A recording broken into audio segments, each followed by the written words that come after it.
She never insulted me directly. She didn't have to. Her disappointment was quiet, controlled, polite. Whenever relatives visited, she would talk about successful men, doctors, entrepreneurs, managers. And then she would glance at me, briefly, as if I were an unfinished sentence. I worked as a delivery driver. Long hours, heavy boxes, simple pay.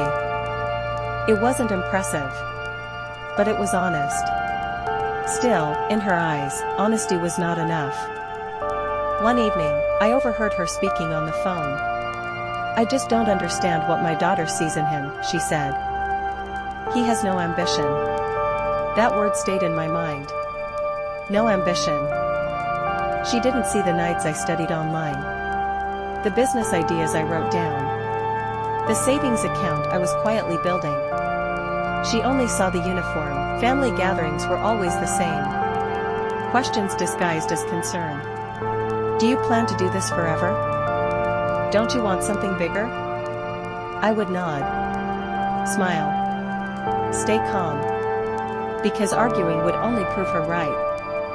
My wife told me to ignore it. "She's just protective," she said.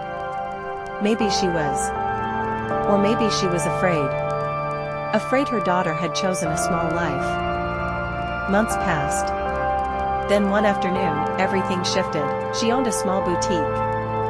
It wasn't large, but it was her pride. Her independence. One day, a supplier failed to deliver inventory. A misunderstanding in contracts. Payments frozen. Panic spread quickly. Without stock, she would lose customers. Without customers, she would lose the store. I saw the fear in her face for the first time. Not judgment. Fear. That night, I asked quietly to see the paperwork. She hesitated, then handed it to me. Reluctantly. For months, I had been studying business logistics online, watching free courses, reading articles during breaks.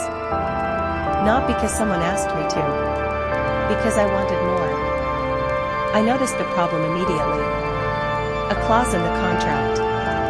A delivery window miscalculated. A legal loophole. The supplier wasn't protecting himself. He was exploiting confusion. The next morning, I made a few calls. Calmly. Confidently. Within 2 days, the shipment was released. The store reopened fully stocked. Crisis avoided. That evening, she invited me for tea. Just the two of us. She looked at me differently. Not warmly. Not yet. But thoughtfully. "I didn't know," she said. "I didn't know you were learning. Planning." I shrugged. "You never asked." Silence filled the room. Then she spoke words I never expected. "I thought you lacked ambition." I confused quiet effort with weakness.